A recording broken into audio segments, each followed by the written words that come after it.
Hello, Internet. Welcome to whatever this is, the show where myself and Ephraim have been breaking down Howdy. Disney Plus's WandaVision episodes. Episode 7 just dropped this past Friday. Yes, it and it did. was a doozy of an episode. Well. Do we want to start with the big reveal first and work our way backwards to some degree? Yeah, let's do that because I have a lot to talk about when it comes to that reveal. Yeah, I would like to say congratulations to everybody who guessed that Agnes was the character Agatha Harkness.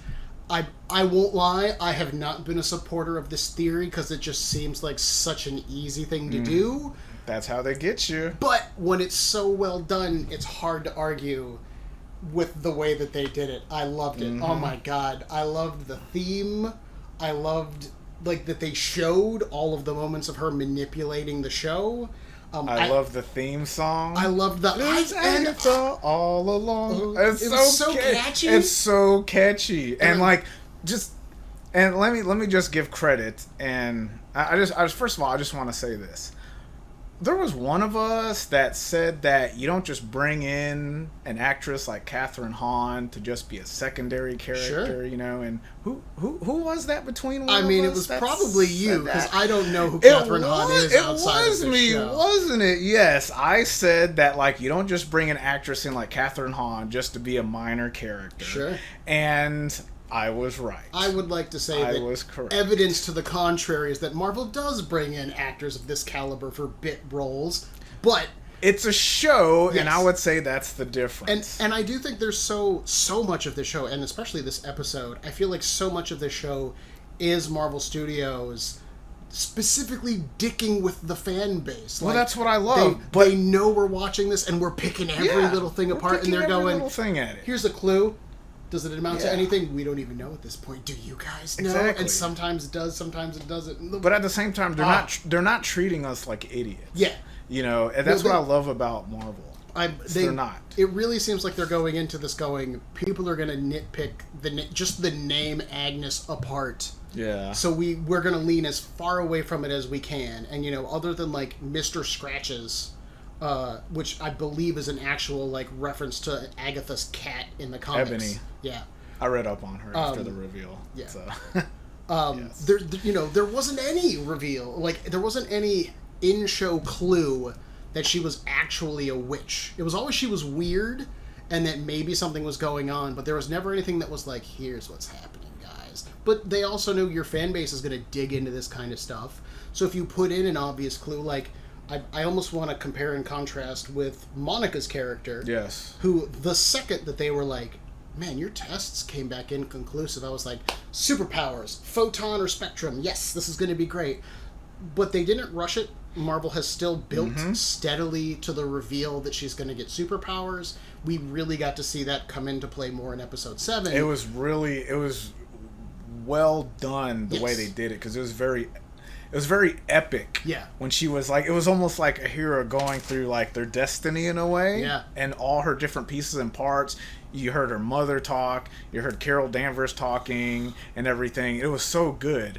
And it wasn't until she entered the Hex that literally it all culminated into one. Her different personas all culminated into one, and all of a sudden she enters the Hex and boom. Eyes light up. She has electromagnetic vision everywhere, and you're like, she got her powers. Yeah. Spectrum powers. And and it's completely inverse to Agnes, where there has been no build up at all, and we just get a boom reveal. Like I said, I loved the reveal. I loved when she did the and I killed Sparky, and then the laugh. I was laughing. It was the exact same kind of great cackle. Such a diabolical. I was just again, I was laughing exactly like she was. I was like, that's perfect. Now I'm perfect. Oh my god. I'm gonna say, okay, so how we speculated how Monica Rambeau turns into Spectrum, that was leading up to it. Yeah. So, like I told you before, I did certain details and everything from watching past episodes, because that's what I do. And I have to say that the Agatha Harkness reveal, instead of us leading to it, as soon as they revealed it, I went the opposite way. Sure. Of them basically letting us know, without letting us know, that she kind of was Agatha Harkness. And I don't know if I want to go into that now or just a little later. But, yeah, fuck it. I'm going to go into it now. Sure. Okay. That's why we're starting with the big stuff. So, we'll circle back to everything else. So, when we found out she was Agatha Harkness, we also found out what her, what's her magic color hue? Purple. It's purple, right? Okay, so with that, I noticed that, like, at that same time, she was wearing a purple sweater. Right. Okay, so that got me thinking. And she had her brooch on, too. She had her brooch on, too. She hadn't worn in the rest of the episode. Exactly. So, it had me thinking. I'm like, interesting, she's wearing purple. Let's go back to past episodes to see if we can catch some stuff. And I did. Really? Yes, I did. So, okay, when they revealed she was Agatha Harkness, when she first landed, right before, like, the scene turned black and white, where she looked at the camera. Yeah. So, when she had the plant in her hand, the bow on the plant was purple. Okay. In the 70s episode, when she's talking to Herb, and, you know, they're kind of talking about Geraldine and everything, her bicycle was purple. Oh, really? Yes. The flowers in the basket were purple. And in that scene, she had the brooch on. Oh, that's cool. In the next episode, the 80s episode, when she first comes in, her leggings are purple. Sure. Her leg warmers are darker purple. Her eyeshadow she has on is purple. Oh, that's super cool. Yeah, and then later on, when she has a different outfit, now she doesn't have purple, but she has the brooch on. Sure. And then later on, when you find out Sparky is dead, she has him wrapped up it's in a purple blanket. Yeah. Exactly. So then the next episode, which is the Halloween episode, now granted she doesn't have purple, she doesn't have the brooch, but she is dressed as a witch. She's dressed as a witch. Yeah. Exactly. And then the cool. next episode, the recent episode, she's in a purple sweater. Yeah. So subtly but surely, they are letting... You don't even think about it. You know, all of a sudden, you don't even think about her. She's wearing purple almost all the time, and she has the brooch on. And it wasn't until the reveal, I'm like, you know what? Let me go back these past episodes and see if there's a subtle, you know, kind of rhythm to what's going on. Sure. And as soon as I saw that her color hue was purple and she was wearing purple, that's when I went back and I'm like, she's wearing purple there, she's wearing purple there, sure. She's got the brooch there, her bicycle's purple. So, like, subtly, Marvel, this is why I love Marvel Studios, they are letting you know that, like, you know, because Scarlet Witch, her color hue is red, she wears red throughout the whole thing. So that's also what got me thinking. And sure enough, like, they're letting you know, like, she's wearing purple throughout, and her color hue is purple. And it's those subtle things, you know, which is why I love this show so much. You know, they let you know it's not an accident. Well, I was gonna say, I wouldn't describe that as like a clue to her identity so much as it's a way of solidifying the character's identity, because it's not like the color purple is an inherently magical color or anything along those lines, no more than red is, but the idea of she's got this visual descriptor all the way through, it's a comic book thing. It is, like, a comic book thing. This is what comic book characters are built for. It's why superheroes are bright primary colors and why supervillains are green and purple. It's because we look at reds and blues and greens and we go, or typically not greens, but like reds and blues are heroic colors. That's why Superman's red and blue. It's why Spider-Man's red and blue. We look at those things and they're bright, they're attractive, they're bold and vivid. And then you look at greens and purples, and they're kind of sickly, they're kind of weird. It's why you have the Green Goblin, why Lex Luthor wears green and purple, why Kryptonite is Joker. green. Yes. Green and purple. All of the, and then for, you know, there's almost a degree of, I almost wonder, because, again, we haven't had Wanda called the Scarlet Witch at any point yet. Not yet. I wonder if that name's going to come from Agnes, if there's going to be some kind of, like... Oh, it's possible. If magic has, like, colors, maybe, and, like, Agnes is, like, the Purple Witch, which would be a terrible name. But, like, the Violet Witch, maybe, or something along... And then she'd be like, you Scarlet Witch, or something like that, like, as almost an insult kind of thing. But that's really cool that they took the time. Even to go back to the black and white episodes and introduce elements that were the right color, even knowing we wouldn't see them to begin with, because it was black and white. Oh, that's super clever. Yeah, and that's that's what I again love. the It's joy clever. of a good plan. Yes. The joy of a good plan. It's very clever. I love it when a plan Very comes clever. together.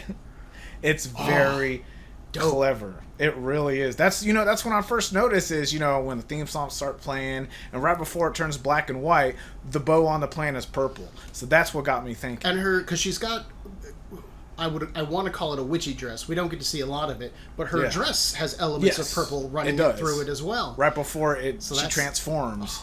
Yeah, I thought it was so brilliant, and it's a bit of a shame because I think my favorite Agnes moment, hands down, throughout the whole show was when she goes to take the kids from Wanda for the day, and she's like, "Don't worry, kids, I don't bite," and then it cuts to her and she's like, "I bit a kid once." I actually bit a kid once. And that was it. That was it. There's no story. There's no anecdote. Just I bit a kid once. Actually bit a kid once. I was like, I don't think I've ever liked you more, Agnes. And then they're like, oh, she's a possibly evil, devil worshipping Satanist witch. Maybe. And she had, and after she said it, she has not a worried look, and she had such an amused look on her face. Yeah, I actually bit a kid once. And that was it. Yeah, can you believe I told you that? Yeah, dude. As soon as she said that, boom! I started busting out laughing, just nothing. It was great.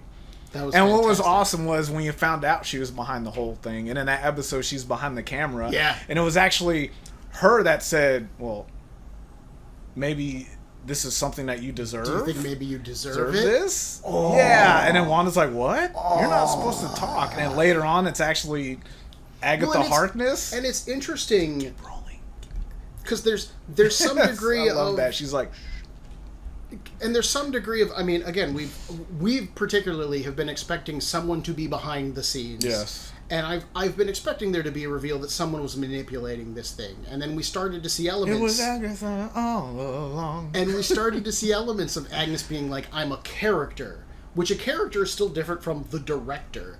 And then with this setting her into the position of she's behind the camera, she's questioning whether Wanda deserves to be happy or not. Again, just I can't wait till she gets to villain monologue in the next episode. Because why?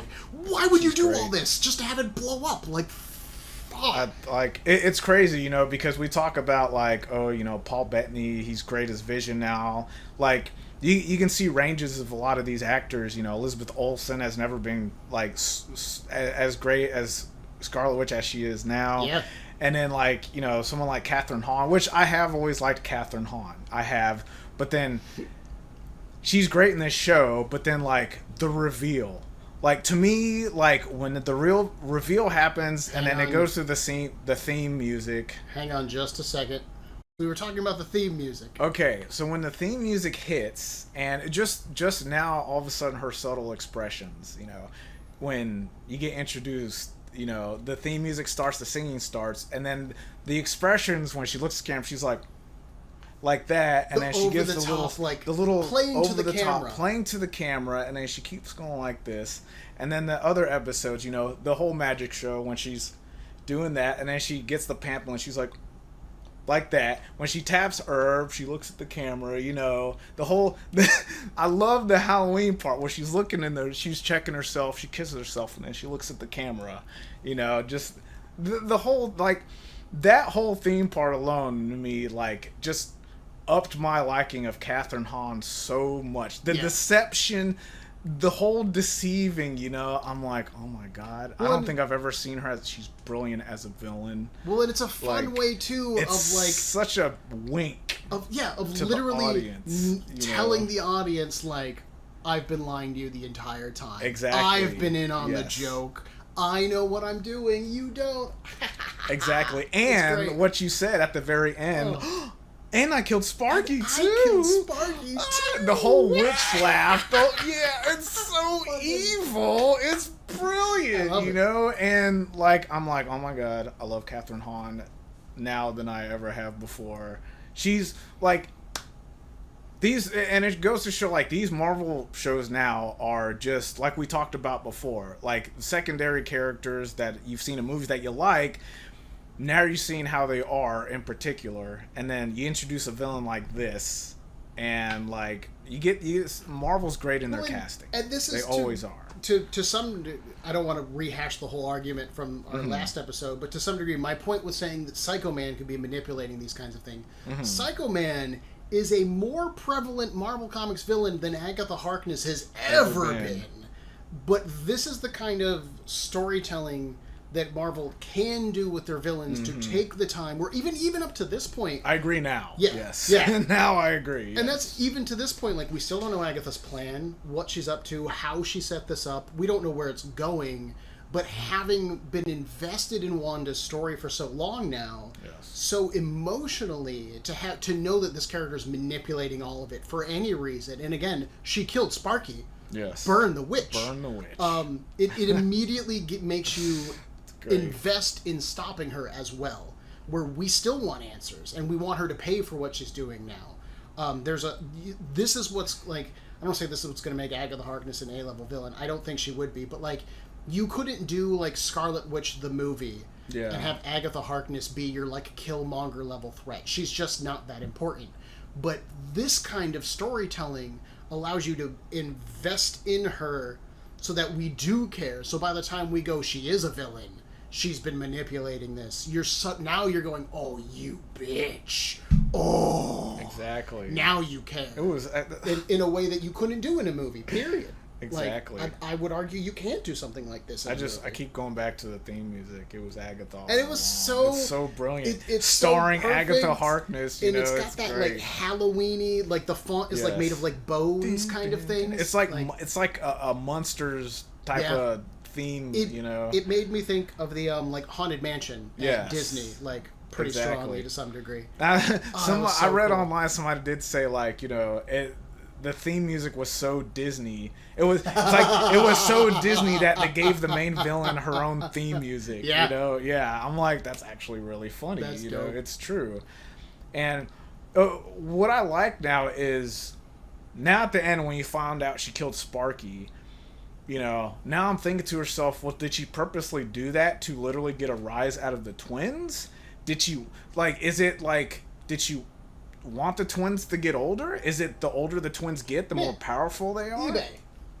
It's like, as the... Oh, God. What? Yeah. I bought a bunch of trading cards off eBay and they're all arriving.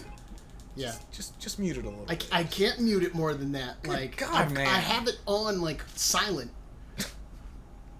Okay. Whew. Well, sorry. I'm wondering if like she purposely did that to literally get a rise out of the twins, because before that, she actually, she witnessed the twins getting older, making themselves grow. So I'm wondering if she purposely killed Sparky to make the twins grow again, and as the twins grow, do they become more powerful? Well, and in that instance, like, is she, I know people are still saying that, like, oh, it's still Mephisto, Mephisto. And we brought up last episode that we could get a villain reveal who's being manipulated by another villain.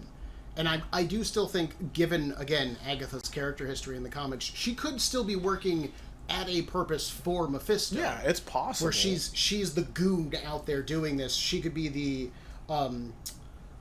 she's the Vegeta to Frieza's to Frieza in the first grouping of Dragon Ball Z episodes, like in terms of the level of threat she could be. Exactly. It's exactly. And for that to make the kids grow older, is their life essence stronger when they're older? So that's what I'm wondering. Like, unless she's infinitely evil and she just decided to kill the dog, just to have a nice laugh. Yeah, fuck this dog. So I'm kind of wondering that myself. It brings back to the questions that we brought up when we talked about episodes 4 and 5. 4 and 5? Yeah, 4 and 5. Yeah, 4 and 5. Because one, the dog was either already in Westview or it was added to Westview. Yeah. Because we'd never seen a dog previously. When the dog showed up, Agnes showed up with a doghouse. It seems like she wanted them to have it. Yeah. I mean, very convenient. I would argue it's convenient because she wanted the dog there, and she wanted the dog there to do something. I do think the purpose of the dog was to die, but I think the reason the dog died was so that the kids would go to Wanda and go, bring it back. Yeah. I think that for whatever reason, I keep leaning towards Marvel Zombies, and I know it's my nerd fixation, where everyone else has been fixated on mutants. I've been Marvel Zombieing. I think Agnes wants Wanda to raise the dead, or she wants the power to raise the dead for whatever reason. She wants to see if Wanda can do it. That's why else would you manipulate a situation that would cause such a, like, you need to bring back the dead, but then we have a cut to Vision, who, we, as far as we're concerned, is dead, but seems to break that rule. Even Wanda says dead is dead. You can't bring people back. Well, then why would you manipulate a situation to try to get Wanda to bring dead people back? Yeah. Again, I strongly feel episode 8, we're going to get a villain monologue of this is what I've been doing this for all along. Yeah. Cackle, cackle, cackle. Exactly. And it'll be great. But yeah, I was suspicious of that episode, that moment of that episode. Again, why would you do this? Yes. I can believe someone wants something out of Wanda. We still don't know what they want out of Wanda. And I've seen a ton of fan theories online of, like, people just want her to suffer because, like, they're feeding on the life energy. And, like, I'm not saying characters like Nightmare or Mephisto wouldn't do that, but, like, it's just not interesting. Yeah. Like, that's the thing that I hate about Mephisto, is, like, he's just, why do you do what you do, Mephisto? And he's like, because I'm Satan. Yeah. I like eating souls. I like collecting souls. So, like, okay. Dope. What else is there? That's not interesting. Like, I munch on souls. Yeah, and that's so what I love. I'm really intrigued. I'm hoping that this Agnes reveal and turn is like, whoa. Well, it's and like, I'm hoping it sticks. Yeah, it's like you said. You said Agatha Harkness has never really been interesting in the comics. Hopefully, if that's the case, and they do decide to bring Mephisto, they'll make him much more interesting in this case than they do in the comics. Hopefully that is what happens. Other than a handful of villains towards the beginning of the MCU, they've gotten a lot better about developing interesting villains. Yes, like, they know that the villains were an area they were weak in, and I feel like they've been working to improve that. So if they do introduce Mephisto, and this is like a setup, like, if this is step, like, 11 of their plan to get to Mephisto at, like, 13 or 14, like, I think they'll know what they're doing at that point. I mean, when Wanda walked into her basement was practically, I guess, almost... It was a castle. Ancient. Yeah, it was basically, like, ancient, kind of haunting looking. And I love the idea that, like, as a kid, you find basements inherently creepy anyways. Yes. Like, they're dark and dank. And it was huge. Yeah. And that was the thing, like, the second she got down there, it was like, oh, it looks like a basement. And then you get the reveal of, like, there's this weird stone tunnel. Yeah, stone tunnel with vines No. throughout. People, shit's getting sacrificed down here. Like, exactly. No. And then Wanda kept going. You see the book. Yeah. Which is either your standard witch's grimoire, which is totally possible, or it's the Darkhold. Which I've seen a lot of people online saying that, basically. Because they brought that, if I remember correctly, they brought it up in Doctor Strange. Yeah. At one point. I know that it played a role in Agents of S.H.I.E.L.D. I don't know what became of it in Agents of S.H.I.E.L.D. I believe it got destroyed. And, of course, the book in Agents of S.H.I.E.L.D. looked completely different. Yeah. It looked completely different. And you could easily do something along the lines of, like, as a magical artifact, you can't destroy the Darkhold. It recreates itself or whatever. Yeah. You could easily pull something along those lines, and this is just the latest version of it for sure. Some people thought it was kind of the Necronomicon. Sure. In a way, Book of the Dead, and you just talked about how Wanda's bringing back the dead. Is just for Marvel canon, as opposed to the Evil Dead's canon type of thing. So, for sure. It's possible that the whole thing could be about resurrection. Sure. Possibly. It's interesting that I saw a book in there, and it actually reminded me of, like, the books and the Sanctum Sanctorum of Doctor Strange, and they mentioned that you saw that there was a book missing. Yeah. I don't know if that has anything to do with it, but in a way, is this also, besides probably Wanda going berserk, is this also another way to bring Doctor Strange in there? Yeah. Is he's been looking for this book, and now you find out maybe Agatha Harkness has had this book. I mean, it's magic. Sure. You know, so I'm wondering that, and the book has some sort of force field around it. It was either a force field or it was emitting energy, like magical essence, coming out of it. I was kind of looking at it like how with a computer you'd have a program running. Yeah, I was kind of looking at going, is this the spell running that keeps from the book Westview going? Yeah. Like, this is the thing that's powering Wanda that's creating everything else? I mean, they showed the book front and center with essence coming out of it. They gave you a clear shot to be like, this is a thing. This is a thing. Even if, again, we don't have any context for it yet, but we know that it's a thing, and it'll play a role moving forward.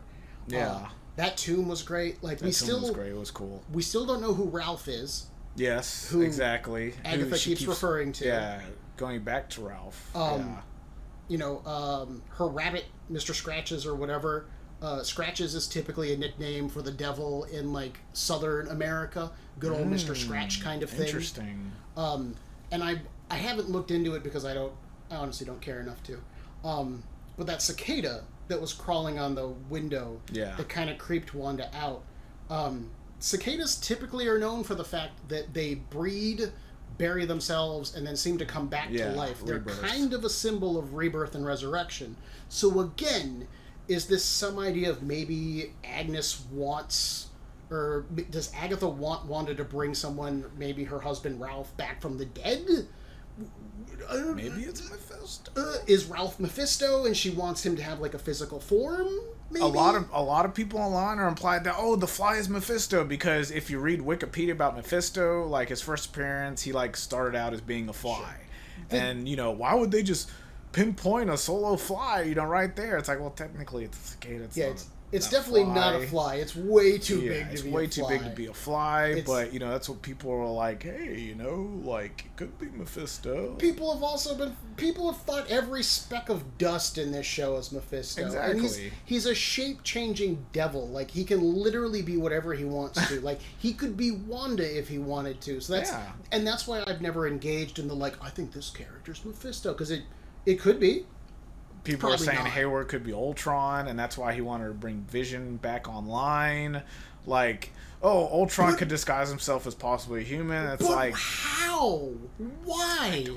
The last time we saw Ultron, he was like a 6.5 foot tall, like, vibranium robot. How does he become a 5'2" human? See, that's the thing. People are all over the place with this. Like, when Wanda's trying to stop Monica, and Monica does her little superhero landing, which was really cool. I still love her eyes. And she first did it when she exited the Hex. It's like an accidental stumble landing, but I was very much like, superhero. The eyes come up. She's transformed. Yeah, exactly. Yeah. And I love the little subtle, kind of nod to what she was wearing. Yeah, her costume. Kind of Spectrum outfit. Yeah. But in that scene, even people are like, why would they focus on the post office guy so much? Maybe the post office guy is somebody, I'm like, come on, man. I mean, everybody in the neighborhood froze. Everybody in the neighborhood froze because the house next to Wanda, there was a woman getting into or out of her trunk, and she freezes. There was what's her name that they haven't shown in a couple of episodes. Yeah, Dottie. Yeah, she was looking at her plant. Yeah, she was dealing with the garden, and she even froze. And I believe it's because they weren't necessarily shocked, but I don't think they've ever seen Wanda using her powers. Okay, so we were on that. We had moved on. We were talking about post the office guy, post office delivery man. Yeah, I do like when they showed him that you saw the mail carrier name of the company was called Presto. Yeah. It's like another little nod to magic. Sure. So I do love that. Just for them to let you know, it's like the whole theme of this series is of course magic, but we're gonna drop little subtle hints. Yeah. On different magic themes. Which actually, even having that pointed out. As obvious as it fucking is now, with the first episode being very I Dream of Jeannie kind of vibes. The second episode was more Bewitched. Yeah. The first episode was more like Dick Van Dyke Show, kind of like that. But it still had, to me, it had that kind of vibe just in terms of Wanda manipulating everything. As a gag. Yes. And then, of course, the second episode, we had the actual magic show going on as part of it. I wonder... And then, of course, Halloween episode is a night of magic. I wonder if you went through how many more, magic themes you could find going through everything. Possible, yeah. Huh. Speaking of themes, I do want to harken back that we were talking about. Well, I don't think this was on the video. Oh, I got something as well. Okay. Well, just let me real quick. I don't think we talked about this on the video, but we talked about what the theme could be in this particular episode. What sitcom theme, we talked about. And where would we draw inspiration from this time? And I named two shows. The first one I named was Modern Family. And I threw Modern Family out as well. Yes. And then I think the second one you did was The Office. Exactly. And I saw so many more people online being like, man, they really leaned into the Office thing here. And I was like, here's the thing. Ooh. I think, in that instance, I think the people said that because I don't really think that they watched Modern Family. Yeah. I think I've barely watched Modern Family. I just know that it's a sitcom, which is why I was like, I don't know. And for those that don't know, Modern Family was a sitcom on ABC that aired for 10 seasons. Owned by Disney. Which is exactly owned by Disney. So, in moderation, almost the whole episode was themed around Modern Family. But the intro to the episode was straight The Office. Sure. It was. So, I could probably say I was right on both accounts. Got that. Thank you. I don't know if you noticed at all. This is the only episode I've ever watched twice. I'm on one watch for everything else so far. Yeah.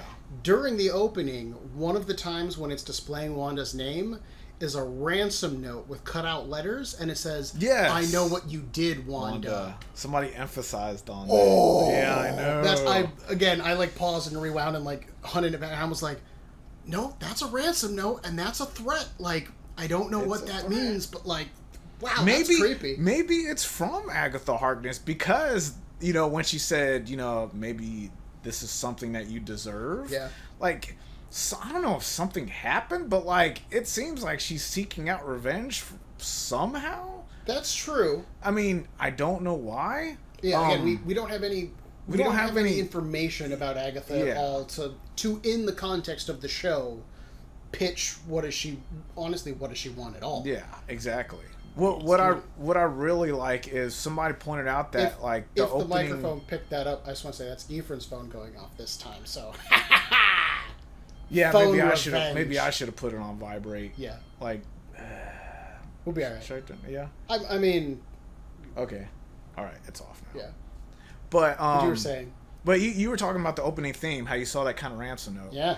I saw online and somebody picked it up very nicely. So when it shows Wanda's name on the license plate, the numbers on the top say 12/28/22, and that actually happens to be Stanley's birth date. Oh. Yeah, it was December 28th, 1922. Oh. And I'm like, that's a nice little nod to Stan Lee. Hell yeah. Yeah, I thought that was really great Oh. that they put that on there.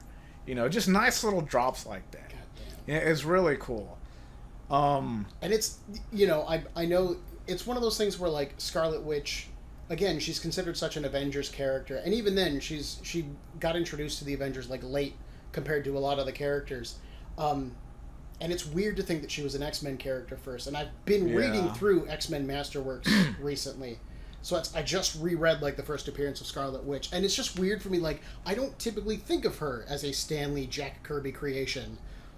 But I mean, she obviously was, and it's just so much of the mythology for her that came later was authors like Roy Thomas and Steve Englehart, really helping to shape who Wanda was in the 70s and 80s. Yes. And then Kurt Busiek in the early the 90s when he was writing Avengers Volume 3. But yeah, that's a cool little nod. Yeah, I like that little nod. And as I was reading about Agatha Harkness, she was created by Stan Lee and Jack Kirby. Oh yeah. So yeah. So I thought that was really cool too. Again, Agatha's a character I'm so unfamiliar with just because I've never read that era of comics for the most part. The Agatha I'm most familiar with is the one who appeared in Heroes Reborn, which doesn't help you with anything. So that's fine. Yeah, that's true. And she first appeared in a Fantastic Four comic as Franklin Richards' nanny. Yeah. Yeah. So that's kind of interesting too. She's been all and that's the main reason why I didn't put a lot of stock into Agatha as the bad guy, because in the comics she's kind of been all over the place. I read that too. She's been a good guy, she's been a bad guy, she's been a problem, she's been a solution sometimes. There's never been a definitive Agatha Harkness this is who she is. she's kind of been whatever they needed her to be when they needed it. But that's fine. Again, this is an intriguing, interesting version of the character. So, like, I don't have a problem with that at all. Yeah, neither do I, man. Other than Agatha, I do want to say, I think, I mean, the rest of this episode and really the episode before it was just like solid character work for Wanda. Yes. In a way that like a lot of the show hasn't been doing, because she's been playing a role more than being who she is. She's on, her powers are kind of on the fritz now. Well, you know, and I'm. Her emotional state is reacting through her powers. And is it her emotional state has been upset after the events of the Halloween episode, and that's why it's on the fritz? Is she overextending her powers, having expanded Westview's circumference? Yeah, she's losing control. Is it a mix of both, maybe? And again, Possibly. Wanda's just as clueless as the rest of us as to why it's happening. Again, if we hadn't underlined as much as we had that Wanda's not in control here, Wanda's not in control here, and it's really beginning to show. I want to throw something out there real quick. So towards the beginning of the episode, Billy is saying that, you know, he doesn't like how his brain is feeling because he's hearing all these voices, right? Yeah. But yet, when he's at Agatha's house, he tells her that he likes her because she's quiet. She's quiet on the inside. So that kind of gives you a subtle hint that, like, there's no struggle in her. Sure. That she's in control. Oh, that's true. Yeah. I was kind of thinking it along the lines of just she's evil. or like she had like a magic spell protecting her brain or something. But yeah, the idea that there is no... Wanda's not controlling her. Wanda's not controlling her. Yeah. Exactly. Interesting. Yeah. That's why he liked it, because he doesn't hear her on the inside. I wonder, and obviously it hasn't come up, but like I wonder if Billy has the same kind of thing with Tommy at all. Because I mean they're always together, but he never complains about like Tommy's like brain noise or whatever. But that'd be interesting, huh? Yeah. I do like when they're playing video games, you know, it's like our video games are messing up, and then they go from like Wii controller to GameCube controller to Atari controller to Uno cards. Yeah. You know, I thought that was so great. That was awesome. Like, you know, product placement. Nice, Disney. I see what you did there. I really enjoyed Mom coming down and just taking the TV. Yeah. There was no question. There was no whenever you're done, kids. It was just, this is mine now. Yeah, exactly. Just turn on the weather and everything. God, if I haven't had my dad do that to me a million times when I was a kid, that's great. And taking the kids away. And I did. I even paused on the weather screen to see if there was anything like on the TV. So did I. And other than it being like 40 degrees at night. And it's cloudy. And then like 70 in the day. Weather seems fine. So no conspiracies there, folks. Yeah, no conspiracies weather-wise. We checked. Yes, we did. But yeah, I really liked Wanda's kind of like frazzled state in this one. Just even because again, we typically have big jumps between decades, between reality, between episode, and to even just see the holdover of she was still in her Halloween costume, and even when she realized it, she was just like, "Are you fucking kidding me?" Yeah, the decade changed, and she was still in the same Halloween outfit. And Vision wasn't returned to the house. Nope. His memory is still not wiped. And not only wasn't his memory not wiped, but he remembered leaving the Hex. Yes. And that's found Darcy. Yep. Mind bedoodled. Yeah, he Darcy. was like, me and you, we had a connection. Thing. She's like, okay, creeper. That was perhaps the thing that I disliked the most, was like, this is so sitcom misunderstanding. Like, Vision would not... I don't feel like the Vision would try and communicate this idea in this way. But I did like that the dude, like the circus dude who they were interacting with the most, was the like dickwad from Sword who'd been like giving Darcy trouble the whole time. Yeah. So I like that she got to sock him in the face. Yeah, that was fantastic. Cool. Yeah, that was awesome.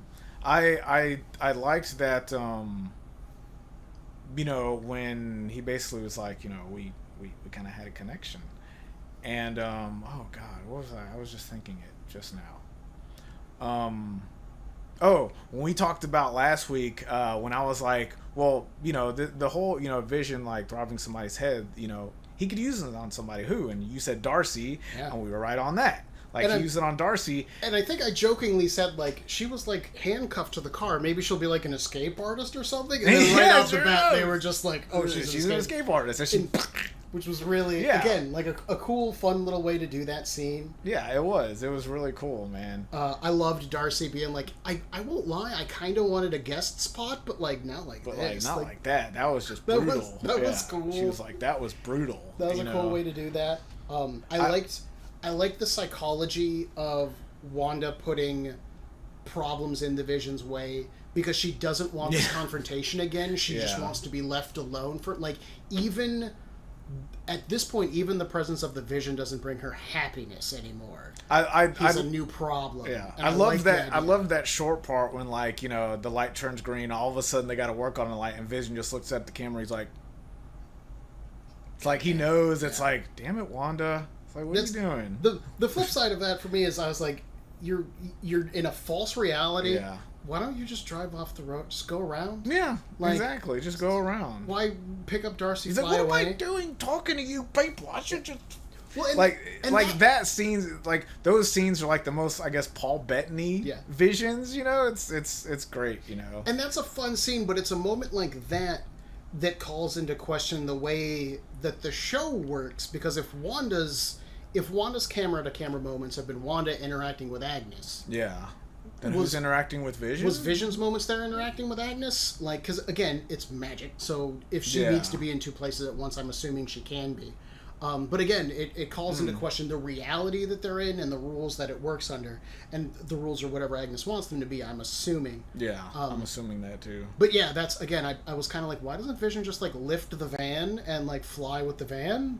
Or like, or start, hey Darcy, start driving the van, and then phase them through the people. Like, in terms of there's superhero solutions to your mundane problem. Exactly. But it'll be way more dramatic to have Vision show up at the house and things are going chaos, and Monica's there, and Quicksilver's there, and Scarlet Witch is there, and shit's going crazy, and then Darcy will pull up and be like, "No, wait, this is happening." Yeah, exactly. Like, Monica's gonna find Darcy. They're both gonna interact. You know. Oh, you've got superpowers now? Oh, that's dope. Like, why did I get superpowers? It's like, why did I get superpowers? Yeah. It's like, holy shit. Yeah, that's really cool. Even, like, you know, the scene when Wanda opens the refrigerator, you know, I even paused it there to see if there were any subtle hints in the refrigerator. Now, there wasn't, granted, but... And they're all... The thing... I was honestly weirded out because they were all, like, brands. Yeah, they were all brands. Was, like, exactly. What? Yeah, exactly. What? And what's interesting is, like, when the milk started changing, and it basically, it was blurred, but it focused on a missing child on the milk. You know, I thought that was interesting. And I can't, like, and this is my conspiracy brain, because everybody's had a hard-on this whole show for who is Jimmy Woo's missing person. Yeah. Is Jimmy Woo's missing person just a missing kid? Maybe? Like, Maybe? That's something the FBI, like, typically, like, in the real world, the FBI don't hunt superpowers, they hunt... domestic problems. Like, that's a Federal Bureau of Investigation. Maybe he's looking for a missing kid. Maybe Wanda... I don't think Wanda would come to this town to investigate a missing kid, but, like, maybe Agatha was using a kid for a spell or something? It's possible. Again, you could find ways to make it work. Again, this is definitely conspiracy brain. I don't put a lot of weight into this. And now... Just real quick, I just want to say, I liked that when she poured the bowl... She kind of sniffed. Yeah, I know. The milk just to make sure it was okay. Yeah, she smelled it and then started eating it. Yeah, if it went back decades, like that's really that's so something like we would do in a way. That's what I loved about it. She's like, and then started eating the cereal. That was great. But now I'm wondering, like, with both Darcy and Monica in the Hex, now what's Jimmy Woo's, you know, what's his part gonna be now? You know, wait. I hope not, because they you know, like a lot of other characters in this series, they made him so, you know, he's you're invested in him as well. So I'm hoping, like, he doesn't just wait until, like, you know, I'm just gonna sit here until they come back. I'm the anti Jimmy Woo. Like, he hasn't, like, don't get me wrong, I won't say that he hasn't been an interesting character or a well written character. But I would argue he's never been an important character so far. Like, no, I can see that. You could have swapped him out for any random FBI agent in that first appearance, and they could have given Monica the exact same exposition of this weird stuff's happening. I mean, you could say that, but at the same time, like, and I say this a lot with other characters, I don't think you would put in a character like Jimmy Woo just to be there. They put in Phil Coulson just to kill him. Yeah, but then they brought him back. Yeah, but they brought him back in a TV show. The plan wasn't to bring him back in a show. The plan was to kill him and then they decided to do a show. But that death brought together the Avengers. And it did. So there was a purpose to that. And Jimmy's purpose is to be a recognizable face that we trust in an environment where we don't trust anybody. I agree. But at the same time, with Darcy and Monica being in the Hex, I don't know if they would just have Jimmy Woo sitting on the sidelines. Jimmy Woo has nothing else. This is one of those moments where this character has nothing more to add to the story and they should be written out. I don't know. We'll see. Darcy knew what Hayward's plan was. She was the thing that bridges Vision's understanding of what world was like outside versus what it is inside. Again, like now Vision has this understanding of Wanda not only killed him, but then watched him die and then disappeared and then came back. Like for her, it's been like a week of garbage. And so he's going from a place of you're doing something wrong, you're hurting people, you need to stop. He's going to be way more sympathetic. He'll still, I think, be along the lines of you need to stop, you're hurting people, but he'll understand more of I know why you did this. I understand your pain, but you can't hurt people because of it kind of thing. Darcy as fun as Darcy is, she's a living plot device to communicate information to the Vision. Yeah, that was her purpose in the episode. Jimmy was here to get Monica caught up on what was happening, and to some degree play along so Darcy's character could have someone to interact with. We'll see. He was as living a plot device as Darcy was. We'll see. I understand people like him. We'll see. I don't. He's not going to come out of this guns blazing. I don't know. Superhero. I think it's possible now. Whether or not he will find Haywood, I don't know. But I think possibly his job is wondering why Haywood wanted to bring Vision back online. I would actually like it if inside the Hex the problem becomes dealing with Agatha and dealing with Wanda, like shutting the situation down.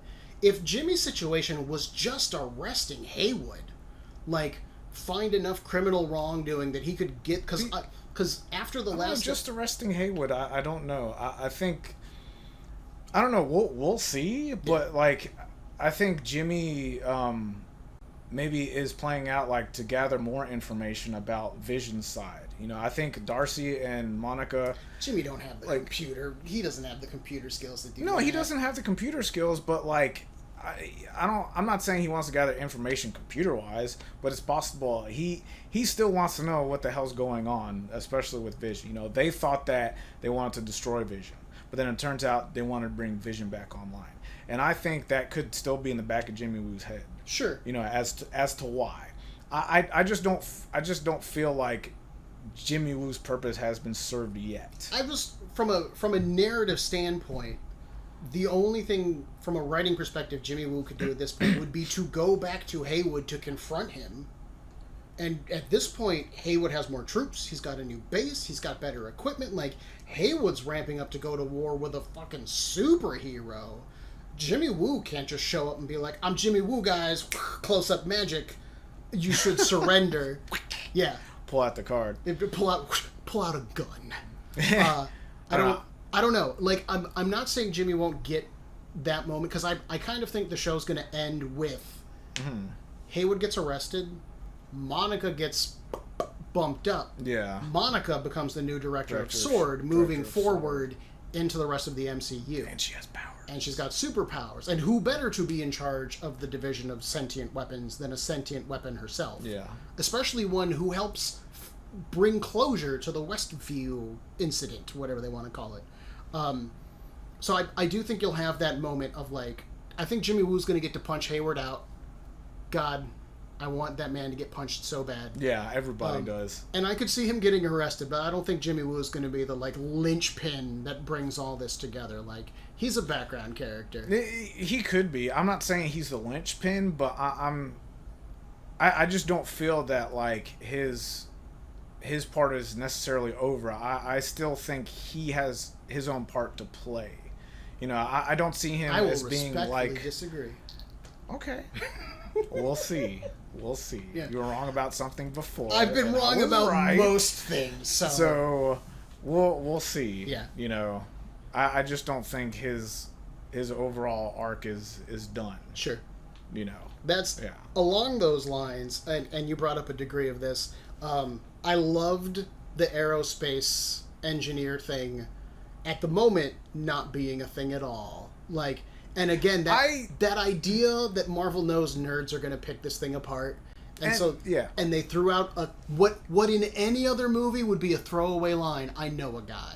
Yeah. And then everybody goes, it's Reed Richards, it's Doctor Doom, it's the Blue Marvel, my God! Some guy, I read last night, my bet is it's still Victor Von Doom. And I don't, why would the United States government contact a known dissident of an Eastern European nation, like... And even if you assume he's not Doctor Doom yet, Victor Von Doom's never played nice with America. Like, exactly, and that's the thing too. You know, you brought up the fact that, like, you know, introducing a character like Agatha Harkness to this is good enough to where, like, she could be a really good main villain here, but not in the movies. Yeah. Why would you introduce a major villain, Victor, my Von boy, Doom. One of the greatest?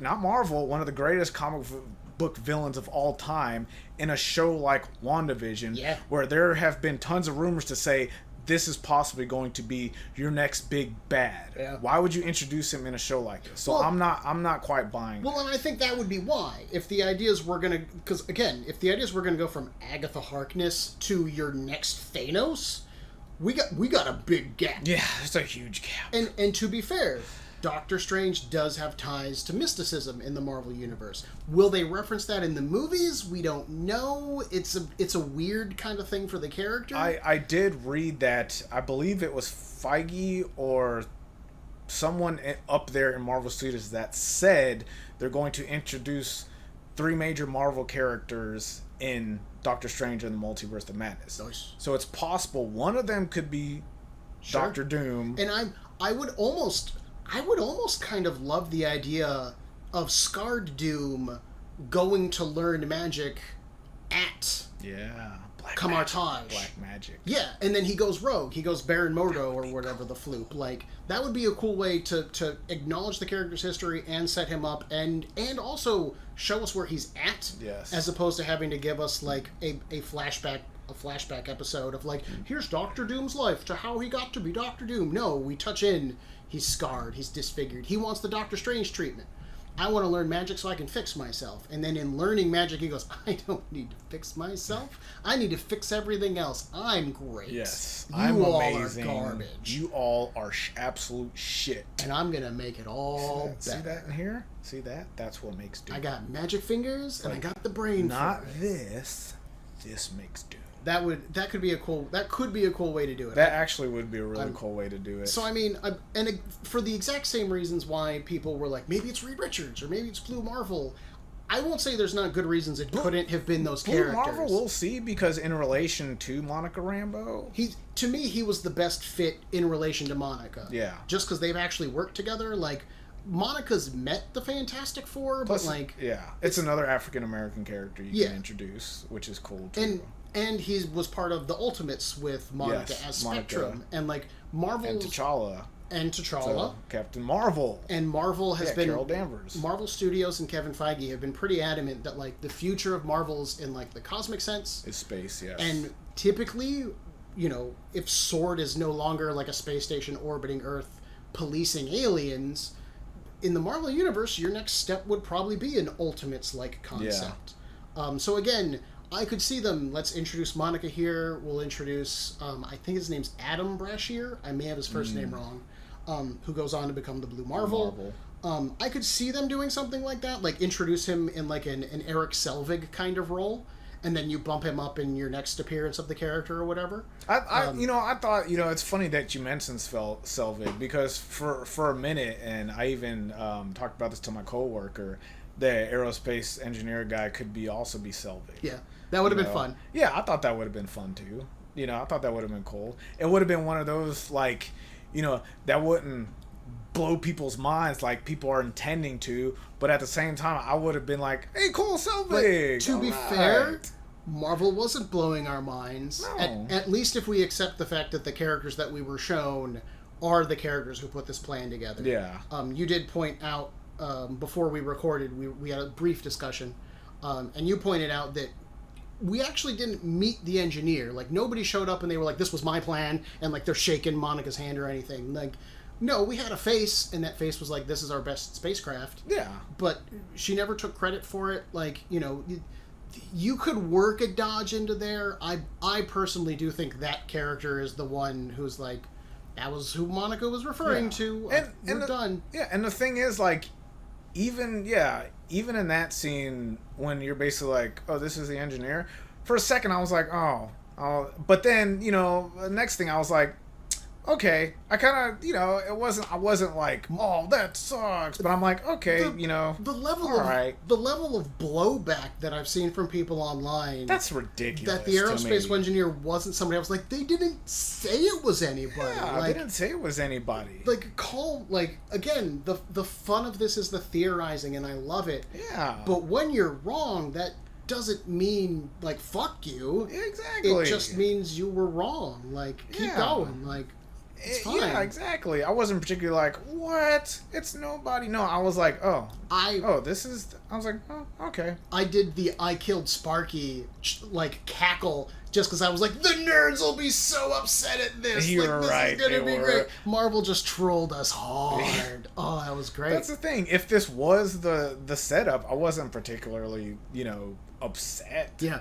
You know, they're playing their part. Yeah. You know, yeah, it's not like, you know, Marvel's like, we're gonna introduce somebody else, and when Monica's like, oh, I know a guy, I know somebody, everybody's like, oh, it's Reed Richards, it's Victor Von Doom, yeah. blah blah blah. Oh my god! Like, at the same time, I don't particularly know if they would introduce a character of that importance, you know, in a show like this. I attribute the fervor to the same thing with Mutants, where I think the fan base wants screen flickered.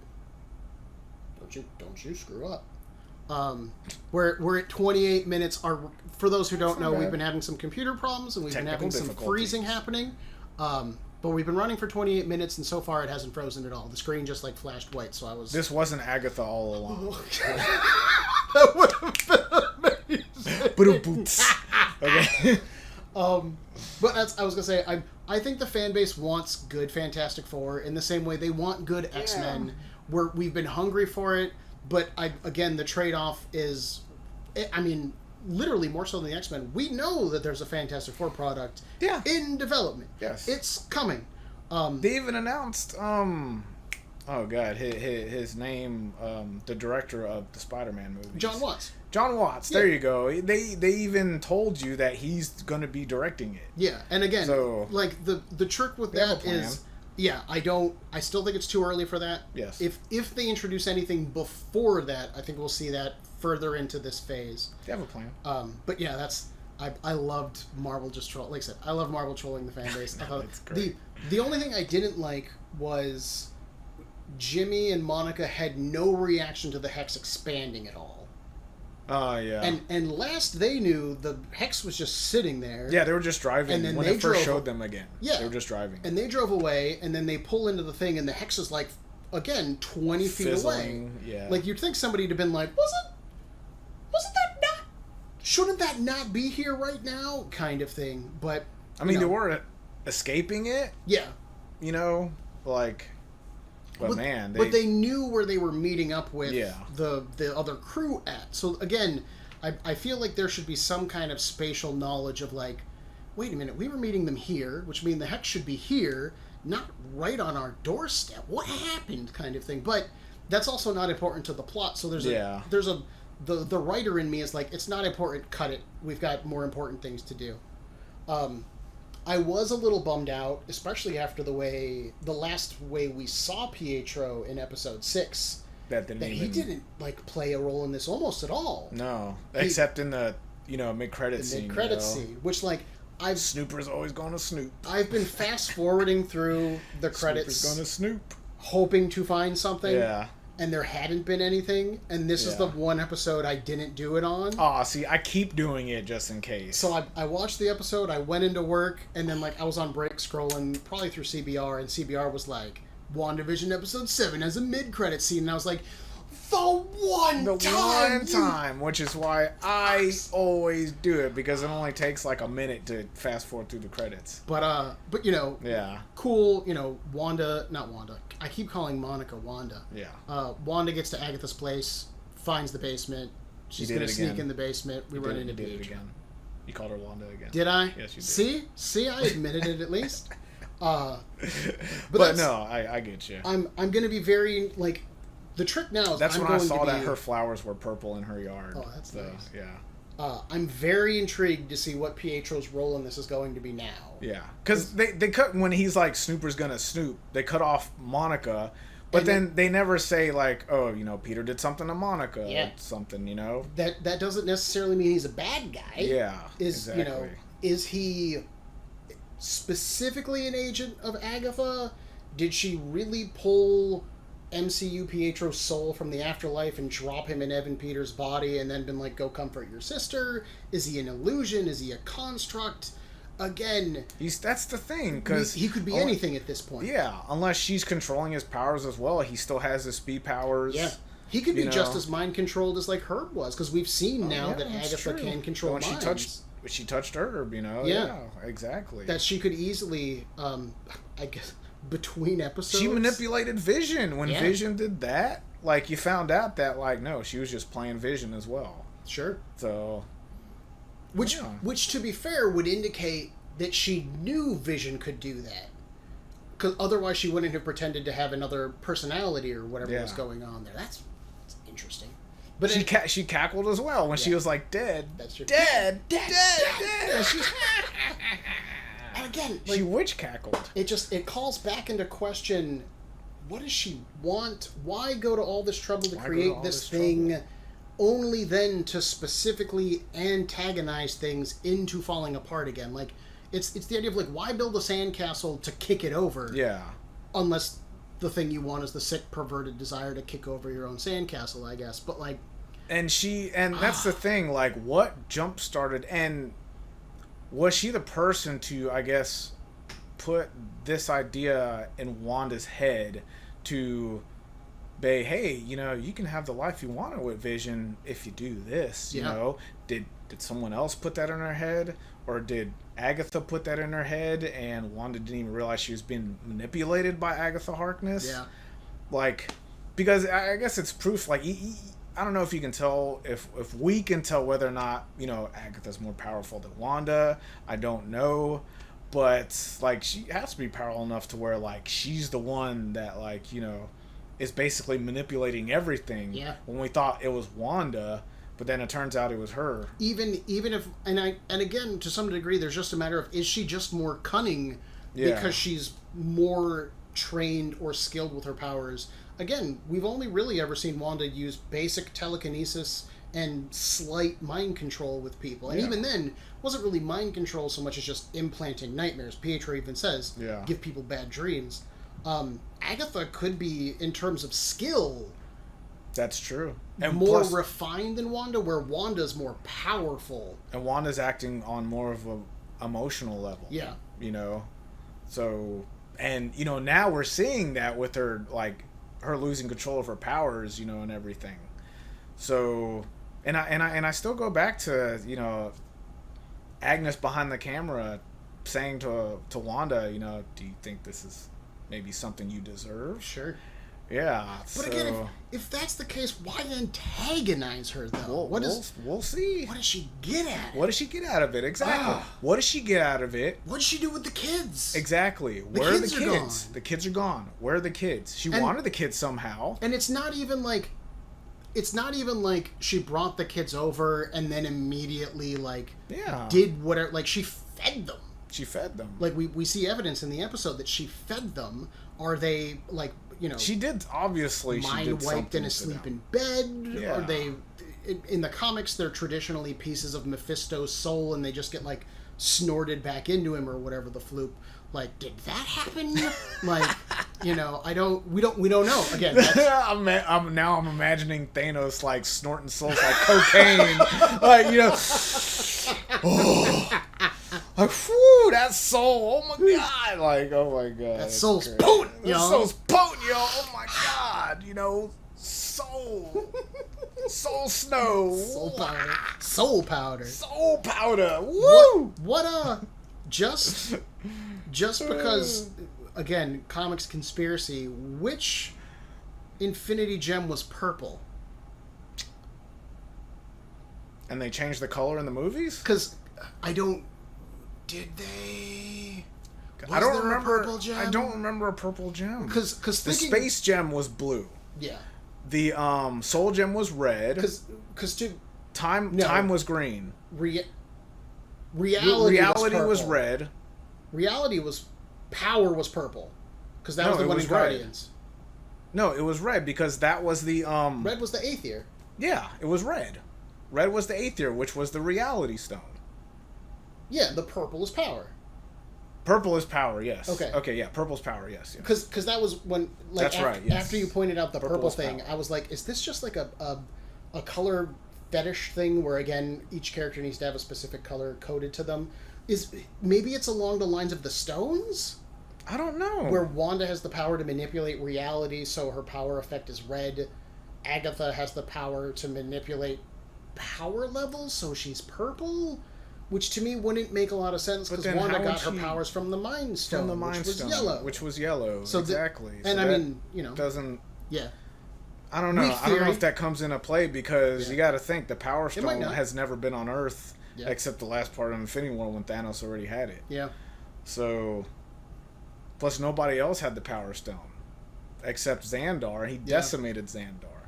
So I don't see how that would in turn coincide with Agatha Harkness. I'm looking at it more from a perspective of, in the MCU, there's a blurred line between magic and science. Yeah. Where we look at the Infinity Stones and we go, oh, they're science space thingies. Like, there's rules to them, but they're science. But Doctor Strange treats the Time Stone as a magical artifact. Magical artifact, and the effect to control it is a green effect that goes up his arm. So there's some degree of color associated with the stones and their usage. Even when Peter Quill grabs the Power Stone, the energy that shoots up his arm is purple. It's purple. Like a purple flame inside. I do think it would definitely be a retcon if they were pulling something along those lines, but I won't say that I wouldn't see a comic book doing it. Like, the Infinity Stones are living people at this point in the comic book, so I mean... Well, it's like you said, maybe we'll get some sort of their magic space origin background for Agatha Harkness, because I guess that usually happens, you know? You have the big reveal of the villain, and then the next... episode is basically being like, this is why I did it. Here's how I got here. Here's my evil plan. Go ahead and stop me. Exactly. Yeah. So there's 2 more episodes. So this next episode probably will maybe either the beginning part of the episode or half the episode will focus on why she's doing this, how she came to be, and why she focused on Scarlet Witch so much. And it could be about power. Yeah. It could be about power, and she's kind of like seeing like how much Wanda can expand her powers, how much she can use without losing control.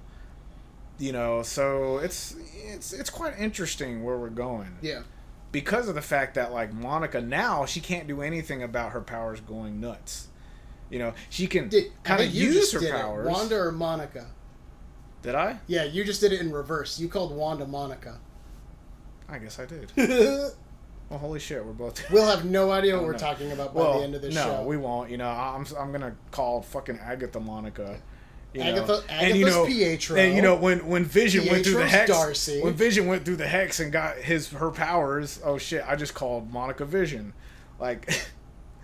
But reality's warping around us as we speak. This is insane. But when Wanda confronted Monica about it, and Wanda started like kind of using her powers in a way, she can control that aspect of her powers, but the reality around her, she's losing control of. Yeah. So in a way, I think it is an expansion of her powers, but maybe it's more of a power she knew she had, but then all of a sudden she's like, okay, I expanded it, but like I never used this much power before, and now she's not sure how to control it. To play with the computer analog that I had brought up earlier, it's a program running in the background. Yes. It's potentially a spell that she cast that so long as she is alive, she's powering. like being connected to the internet. But when using a specific function like opening Photoshop or Google or whatever, that's when she's doing the individual hand movements or like writing things actively. Everything else is a background element. It's basically like now where we have all these programs open and we can't control what happens. Yeah. You know, all of a sudden it starts shutting off. It's like, why is it doing this? Well, we don't know. It's just happening. Yeah. We can't control that. It's something we can't control. Which, to be fair with computers, we can. I'm just not computer literate. That's why we're having computer problems. Can, but at the same time, there are a lot of times when people are like, why the hell is my computer doing this? Yeah. So it's we're basically contingent like, on everything working right all the time. You know, and Wanda's like, I'm fine.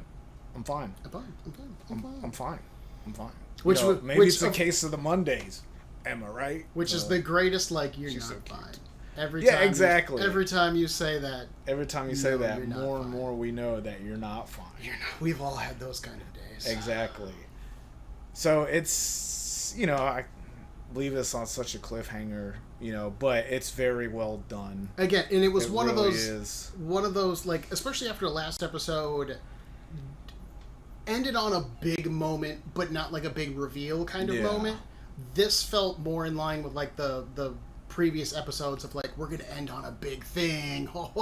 That Agatha reveal was great. It was great, and it was good character work. It was fantastic because even though, you know, many people were guessing she was Agatha Harkness, even though people theorized that, it still took us by surprise. Yeah. And that's what was so brilliant about it. I was like, there's no way they're going to commit to Agatha Harkness. Agatha Harkness. And then she was like, I'm Agatha Harkness. That's... We're like, she is. And what made it brilliant, and I keep bringing this up, was the introduction and the theme music and the theme song.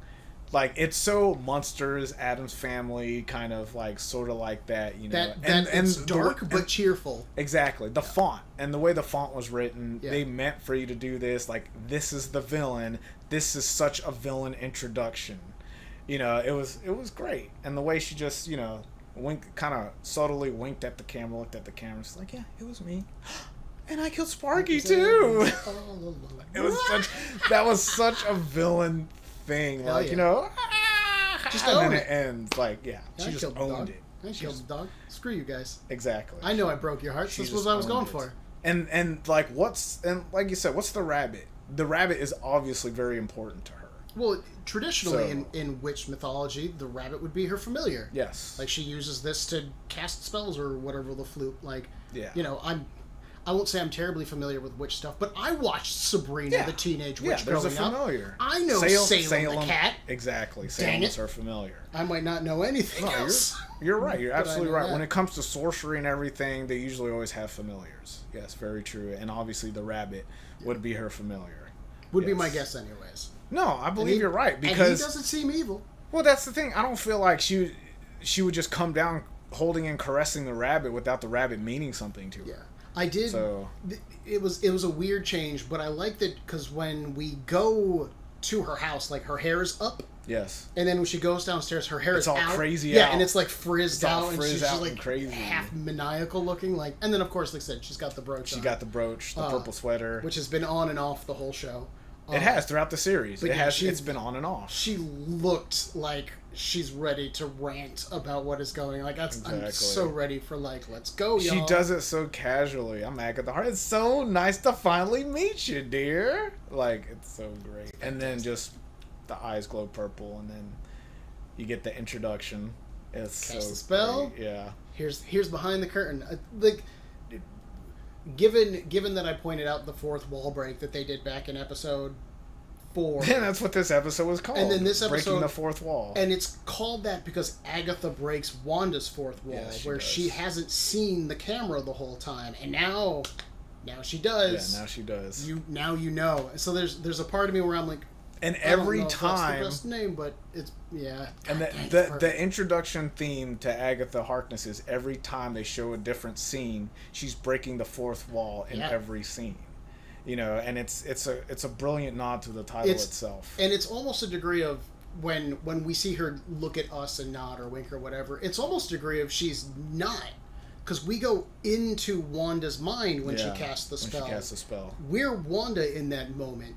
seeing all of these moments from the outside, getting the reveal to her. I've been behind all this shit. Like, her talking to us is also her talking to Wanda, and Yes. her saying, "And I killed Sparky too, bitch." You know, fuck you, Wanda.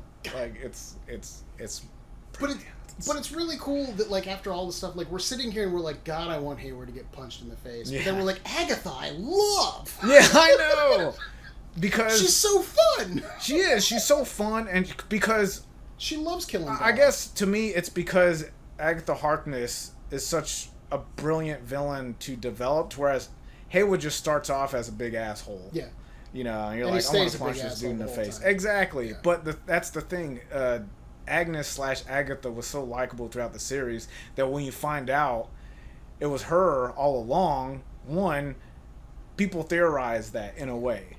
But then two, you know, I think it was also, I keep bringing back to the introduction and the song. It's so fun. It's her official introduction as Agatha Harkness that you're like, this is great, this is brilliant, this is fun. The old winks to the camera. Like, they made her likable. And now that she's the villain, now you're like, she's awesome. Yeah. She's a great villain now. And it's a smaller thing, given that the show keeps doing these, we're going to tell you it's this, but it's actually this. Yes. And we had that moment at the end of episode 3 when Geraldine got shot out of the force field, and she's like, it's all Wanda. And we're like, it's not all Wanda. It's not all Wanda. Yeah. And then in this episode, we had Monica go to Wanda and be like, you can stop this. Like, you don't have to be the bad guy.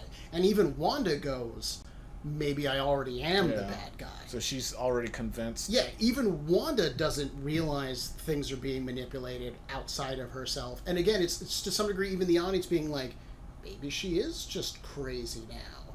And then very same episode we get, no, she's not. She is being manipulated. I think it's interesting that when Agnes sees Monica confront Wanda, it's almost like Agnes is like, okay, maybe now is the time that I reveal to Wanda who I really am. There's a degree of it feels like desperation. Yeah, because she's the one that led Wanda down to the basement. Yeah. Her herself, maybe they're down in the basement. And she didn't have to tell her that. No, she could have didn't made have to tell any her other lie she wanted to. She could have been like, oh, the kids are upstairs taking a nap. Yep. Yeah. They're out back playing. They went to the park. Whatever. It could have been anything. She wanted Wanda. Again, it's a matter of what is her goals. How does and again. Plus, I was gonna say, going back to episode 3, Agnes is the one that questioned who Geraldine was. Yeah. And then now going to this episode, now she looks out the window and sees that Monica is back. Yeah. And now she's like, oh, this bitch, she will not give up. You know what? Now's the time that I have to reveal who I am and my plan, because it's better, I guess in her way, it's better for her to officially introduce herself now as to somebody else letting Wanda know and getting him a hold, because I think that's, in a way, that would disrupt Agatha's plans of what she has. I think it has to be along those lines, because again, like if you look at the Vision and Pietro's behavior, both of those characters have acted in ways that call into question the illusion that Wanda exists in. They've been trying, Pietro less so than Vision, but they've both reminded Wanda of the fact that this isn't reality. Yeah. But Agnes has never made steps to get rid of either of them either. Yeah. So there's a certain degree of like, why is Monica such a big deal in terms of like, she's not saying anything to Wanda that the Vision didn't in episode 5. Before Pietro was introduced. Like, and again, she stops Vision, sure, but she doesn't get rid of Vision or recast him. He doesn't get mind wiped between episodes. Like, there's a little bit of framework there that I know we're just not seeing it, and I hope there's an explanation for. But it feels like there's gaps in our knowledge, and it's either plot holes or intentional character plot work going on. Typically with Marvel, that I'll trust there's a plan that hasn't been revealed yet. Yeah.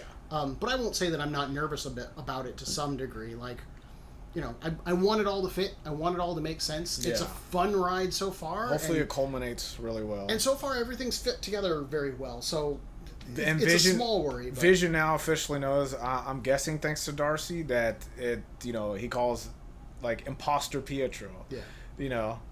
So he knows that Pietro isn't really her brother. I think he's known for a while now. So yeah, I think it's gonna culminate very well. There might be a couple of minor holes here and there, but I think overall, I believe we will be satisfied with the ending, but at the same time, the ending could also be a huge cliffhanger that could possibly lead to Doctor Strange. I'm cool. I'm cool with there being leftover plot elements that lead into Doctor Strange. It's possible he could show up at the end. I hope it's not just a cliffhanger, because that's again my initial pitch. Yeah, if that's the case, we'd have to wait like 2 years until Doctor Strange comes out, and that's assuming Doctor Strange comes out on schedule. Yeah, which exactly. Right now MCU films, I'm not holding my breath. Yeah, neither am I. Even though they did show the schedule what's coming up. So technically, when they did that, we're going to have Marvel content gradually throughout the rest of the year. Yeah. So because that gap between WandaVision and, Falcon Winter Soldier is that 1 week is the making of WandaVision. Yeah. And then the next week is Falcon and Winter Soldier. Then after that's done, it's the making of Falcon Winter Soldier. And then Loki. So they know they have to keep doing it. And yeah, exactly. After Falcon and Winter Soldier is Black Widow. Yeah. And then from there, we go into Loki. Hopefully, exactly. To that end, let's wrap this one up.